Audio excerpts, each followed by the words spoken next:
لوگوں سے عزتیں تلاش کرتے ہو تو وہ کیا تمہیں عزت دیں گے؟ وہ تو کل اچھا کہتے ہیں پرسوں برا کہنے لگ جاتے ہیں۔ صحابہ نے عرض کیا یا رسول اللہ صلی اللہ تعالی وسلم ہمارا رب کہاں ہے؟ ہمارا نا اپنے رب کو دیکھنے کو جی چاہتا ہے۔ جب صحابہ نے یہ عرض کیا تو اللہ نے قرآن مجید نازل کیا، فرمایا وَإِذَا سَأَلَكَ عِبَادِي عَنِّي فَإِنِّي قَرِيبٌ۔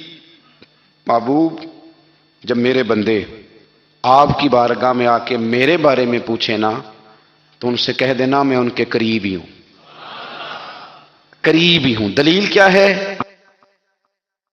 بھائی اذا دان، یہ جب بھی مجھ سے دعا مانگیں گے میں ان کی دعاؤں کو قبول فرماؤں گا، میں ان کے قریب ہوں، میں ان کے قریب ہوں۔ یہ جب بھی دعا مانگیں گے نا میں قبول کروں گا، میں ان کے قریب ہوں۔ اللہ تبارک و تعالیٰ کے بندے اللہ سے محبت کرتے، رب کی بارگاہ میں جھکتے، اس کو اپنے دکھ سناتے، اس کے پیارے محبوب صلی اللہ تعالی علیہ وسلم کا وسیلہ لے کے اس کے حضور حاضر ہو جاتے۔ جب آپ کی توجہ اللہ کی جانب، میرے نبی پاک صلی اللہ تعالی علیہ وسلم نے فرمایا ہر چیز اپنے رب سے مانگ، ہر چیز مانگ، ہر چیز مانگ۔ یا رسول اللہ کیا کچھ؟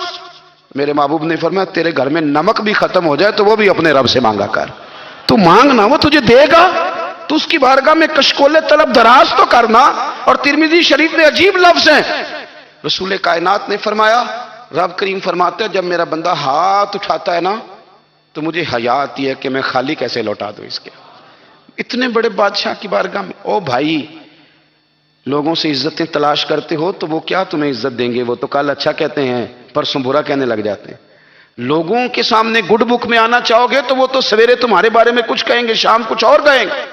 اپنی روحانی زندگی آباد کریں، اپنے مصلے کو وقت دیں، اور دنیا سے چھپ کر اس موبائل کو بند کر کے اور اپنے آپ سے بھی چھپ کے اور تنہا ہو کے چھپا کے سارا کچھ اپنے آنسو اپنے رب کی بارگاہ میں پیش کریں، اس کے حضور حاضری دیں۔ سنو نا ترمذی کی حدیث، اور اسے یاد رکھنا، نبی پاک علیہ السلام نے فرمایا اپنے دکھ لوگوں کے سامنے نہ بیان کرنا، سیٹھوں نوابوں کو نہ بتاتے پھرنا، دنیا داروں کے سامنے جا کے نہ رونا کہ میں تکلیف میں ہوں۔ فرمایا اگر دنیا داروں کو دکھ بتاؤ گے رب تمہیں کبھی غنی نہیں کرے گا، اور لوگ ہیں کہ الٹا مذاق اڑائیں گے۔ آپ کی جس سے بڑی پکی یاری ہے نا، پکی، وہ تب تک پکی ہے جب تک آپ نے 50,000 مانگا نہیں، اور جس وقت آپ نے کہہ دیا کہ میں مجبور ہوں میری مدد کر تو پھر ختم ہو گئی دوستی۔ لوگوں کی تعلقات آپ کے ساتھ تب تک ہیں جب تک آپ ان سے کوئی ضرورت وابستہ نہیں کرتے۔ کریم محبوب فرمانے لگے بندوں کے سامنے دکھ نہ بیان کرنا، اللہ تجھے کبھی غنی نہیں کرے گا۔ تو اپنے دکھ اپنے رب کو بتا، تو دعائیں مانگ، تو اس کی بارگاہ میں حاضر ہو، تو اس کے حضور عرض کر۔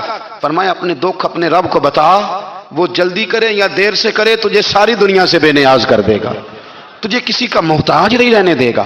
اپنے مصلے کو، اپنی دعاؤں، ایک بزرگ فرماتے ہیں میں نے دعا مانگنے کا طریقہ اپنی بیوی سے سیکھا۔ دعا مانگنے کا طریقہ اپنی، سیکھنے والے تو اپنے بچوں سے بھی سیکھ لیتے ہیں، سیکھنے والے تو ہر ایک سے سیکھتے ہیں۔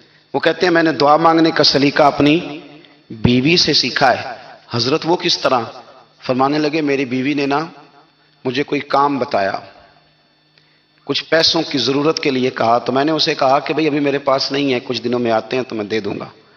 عورتوں کی عادت ہوتی ہے وہ بار بار یاد کراتی ہیں، 2-4 دنوں کے بعد پھر اس نے کہا حضرت وہ میں نے کہا تھا کچھ پیسے، میں نے اسے کہا کہ ابھی میرے پاس نہیں ہے، کچھ دنوں میں ملتے ہیں تو میں تمہیں دے دوں گا۔ اس نے کچھ دنوں کے بعد پھر کہا حضور وہ میں نے کچھ پیسے کہے تھے۔ فرماتے میں نے ڈانٹ دیا، میں نے کہا کہ کیا تو روز مجھے شرمندہ کرتی ہے، کہا نا میرے پاس نہیں ہے، ہوں گے تو دے دوں گا، تو روز یاد کراتی ہے۔ فرماتے ہیں اس نے پہلے تو میری ڈانٹ کو سہا، پھر میرے سخت جملوں نے اس کی آنکھوں میں آنسو پیدا کر دیے، پھر اس نے اپنے آنچل میں اپنے اس دکھ کو سمیٹا، اور پھر اس نے ایک جملہ کہا تو میں رو پڑا، اور مجھے اپنے رب سے مانگنے کا طریقہ آ گیا۔ مجھے کہنے لگی حضرت جی آپ نے ڈانٹ دیا میں نے سہ لیا، پر آپ ہی میرے شوہر ہیں، بتائیں نا آپ سے نہ کہوں تو میں کس سے جا کے کہوں۔ فرماتے ہیں میں رو پڑا، اور میں کھل کے رویا، اور میں تڑپ کے رویا، اور پھر میری سسکیاں بند گئیں۔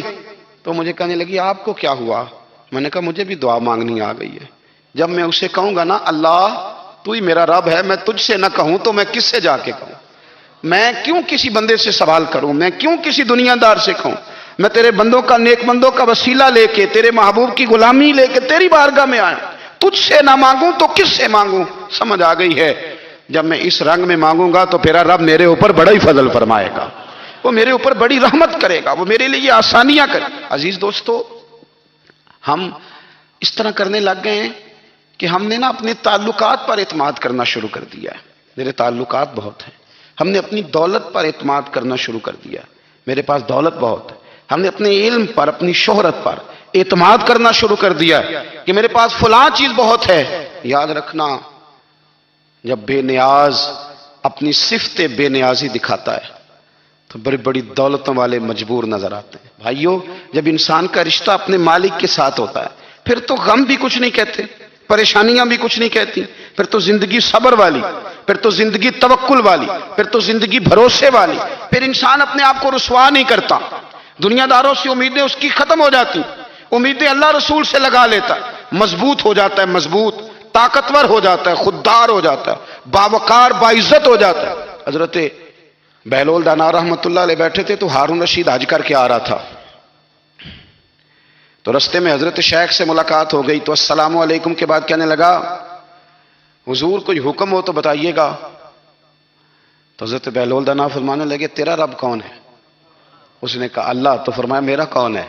کہا اللہ۔ فرمانے لگے تو بڑا ہی بیوقوف ہے، کیا تو یہ سمجھتا ہے کہ رب ہارون رشید کو تو دے گا اور بہلول دانا کو بھول جائے گا؟ تیرا بھی وہی رب ہے، میرا بھی وہی رب ہے، اس نے اگر تجھے دے کے آزمایا ہے تو ہو سکتا ہے مجھے نہ دے کے آزما رہا ہو، جب اس کی حکمت کے تقاضے ہوں گے تو عطا کرے گا اور دے گا، تو جا اپنا کام کر۔ بھائی، اپنی روحانی زندگی، اپنی عبادات، اپنے وظائف، اپنے روزمرہ کے معاملات، اپنی دعائیں، اپنا استغفار، دیکھو کوئی مشکل کام تو نہیں، 2 رکوع ہیں سورہ واقعہ کی اگر رات کو پڑھ لی جائے تو۔ میں کس طرح یہ بات بیان کروں کہ تعویذ بانٹنا آسان ہے اور وظیفہ بتانا مشکل ہے؟ سارا دن تعویذ بانٹیں تو لوگ لینے کو تیار ہیں، اور اگر آپ وظیفہ بتائیں تو کہتے ہیں تو مشکل کام ہے۔ او خدا کے بندے، اگر آپ کا تعلق قرآن پاک کے ساتھ مضبوط ہو، قرآن پاک کے ساتھ اگر آپ کا رشتہ ہو، لوگ سفارشیں ڈھونڈتے ہیں نا دنیا میں، کوئی تعلق مل جائے تو میرا کام ہو جائے، دنیا میں اتنا مشکل معاملہ ہے، آخرت میں مجھے بتائیے گا کتنا مشکل معاملہ ہوگا۔ میرے نبی پاک صلی اللہ تعالی علیہ وسلم نے فرمایا، جو لوگ سورہ ملک پڑھا کرتے تھے نا، سورہ ملک، یہ سورت ملک قیامت میں ان کی سفارش کرے گی، اور اس طرح کرے گی کہ کہے گی اے اللہ یہاں اس بندے کو جنت میں داخل کر دے یا مجھے قرآن پاک سے علیحدہ کر دے، تو رب فرمائے گا جا اس کا دامن تھام کے اسے جنت تک پہنچایا۔ آپ بات کو سمجھیں، جب آپ کے تعلقات اپنے معاملات کے ساتھ مضبوط ہوں گے، یہ نبی کریم نے وعدہ کیا ہے کہ تو سورت واقعہ پڑھ، تیرے گھر میں فاقہ نہیں آئے گا۔ حضرت عبداللہ ابن مسعود رضی اللہ تعالیٰ عنہ بیمار تھے تو حضرت عثمان غنی رضی اللہ تعالیٰ عنہ تیمارداری کے لیے تشریف لے گئے اور جا کر کے کہا کہ آپ بڑے بیمار ہیں، آپ کی بیٹیاں زیادہ ہیں، میں چاہتا ہوں کہ خزانے میں سے کچھ مدد کروں۔ تو سیدنا عبداللہ ابن مسعود رضی اللہ تعالیٰ عنہ اٹھ کے بیٹھ گئے اور کہنے لگے، امیر المومنین، اللہ آپ کو میری طرف سے، میری بیٹیوں کی طرف سے بہتر صلہ دے، میری بیٹیوں کو کسی خزانے کی ضرورت نہیں، میں نے انہیں خزانہ دے دیا ہے۔ کہا جناب آپ نے کون سا خزانہ دیا ہے، میں آپ کے مالی معاملات کو جانتا ہوں۔ تو فرمانے لگے، امیر المومنین، میرے نبی کریم نے فرمایا ہے جو سورت واقعہ پڑھے اسے کبھی فاقہ نہیں آتا، میں نے بیٹیوں کو یاد کرا دی ہے، یہ خزانہ میں نے انہیں دے دیا ہے۔ وہ سارے والدین سنیں جو بیٹیوں کے لیے پریشان رہتے ہیں، حضرت عبداللہ ابن مسعود نصیحت کر رہے ہیں، فرمانے لگے میں نے سورت واقعہ یاد بھی کرا دی ہے، پڑھنے کی عادت بھی ڈال دی ہے، حضور نے فرمایا ہے جو سورت واقعہ پڑھے اسے فاقہ نہیں آتا۔ کہنے لگے چاند تو اپنی جگہ چھوڑ سکتا ہے، سورج گر سکتا ہے، تارے ٹوٹ سکتے ہیں، پر مدینے والے رسول کی بات غلط نہیں ہو سکتی۔ حضور نے فرمایا فاقہ نہیں آئے گا تو انشاءاللہ کبھی بھی نہیں آئے گا۔ کرنے کا کام یہ ہے کہ ہم اپنے معاملات، اپنی عبادات، اپنی دعائیں، کبھی 10 منٹ عادت ہو جائے نا دعا مانگنے کی علیحدہ سے رات کو، حضور نے فرمایا جو فرض نماز کے بعد دعا مانگے اللہ اس کی قبول کر لیتا ہے۔ نبی پاک صلی اللہ تعالی علیہ وسلم نے فرمایا اللہ مسافر کی دعا قبول فرماتا ہے۔ حضور نے فرمایا اللہ مظلوم کی دعا قبول فرماتا ہے۔ حضور نے فرمایا بیمار سے دعا کراؤ اللہ اس کی دعا قبول فرماتا ہے۔ میرے نبی پاک نے فرمایا ماں باپ جب بھی اولاد کے لیے ہاتھ اٹھائیں، ویسے تے بلے شاہ تو آسمانی اڈدیاں ہی پھڑ دیں، جڑا گھر بیٹھا انہوں بڑھیا ہی نہیں۔ حضور فرمانے لگے ماں باپ جب بھی اولاد کے لیے دعا فرمائیں اللہ ان کی دعا کو قبول کرتا ہے۔ آپ اپنا تعلق بنائیں، دعا کے ساتھ، عبادت کے ساتھ، مصلی کے ساتھ رشتہ بنائیں، استغفار پڑھیں۔ صلاح الدین ایوبی صلیبی جنگوں میں تھے، رات کو مسجد اقصی میں نماز پڑھی تو پریشان تھے۔ ایک بزرگ سے ملاقات ہوئی تو وہ کہنے لگے کہ آپ بڑے پریشان ہیں۔ کہنے لگے حضور پریشان اس لیے ہوں کہ پہلے ہی مسلمان کمزور ہے، اب میں نے سنا ہے دشمن کا ایک بحری بیڑا وہ جنگی سامان سے بھرا ہوا آ رہا ہے، تو اب ان کے پاس اور تلواریں اور نیزے آ جائیں گے، مسلمانوں کے پاس پہلے ہی وسائل کی کمی ہے، پریشان ہوں کس طرح کر کے مقابلہ کریں گے۔ یہ بات کہتے ہی صلاح الدین ایوبی نے بزرگوں سے کہا حضور آپ بھی دعا کرنا، دعا کی بڑی طاقت ہے۔ میرے نبی پاک نے فرمایا دعا مومن کا ہتھیار ہے، دعا مومن کا، دعا مومن کا۔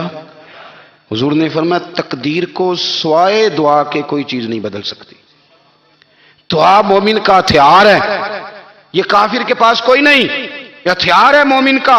اللہ کرے آپ کو سمجھ آئے، پھر سنیں، کئی بار کہہ چکا ہوں یہ ہتھیار ہے، کافر کے مقابلے میں جو تیرے پاس سب سے بڑا ہتھیار ہے وہ دعا ہے۔ دعائیں کرانی چھوڑ دی، کرنی چھوڑ دی، لینی چھوڑ دی۔ حضرت سیدنا انس بن مالک رضی اللہ تعالیٰ عنہ فرمایا کرتے تھے میں نے وہ رنگ دیکھا ہے جب حضور دعا مانگتے تھے اور حضور کی مقدس آنکھوں میں آنسو بھی ساتھ ہی بہا کرتے تھے، میں نے وہ انداز دیکھا ہے۔ تو صلاح الدین ایوبی بزرگ سے کہنے لگے آپ بھی دعا کیجیے، اور خود رونے لگے اور سر سجدے میں رکھ کے رونے لگے، اور عشاء سے لے کر فجر تک روئے، خوب روئے۔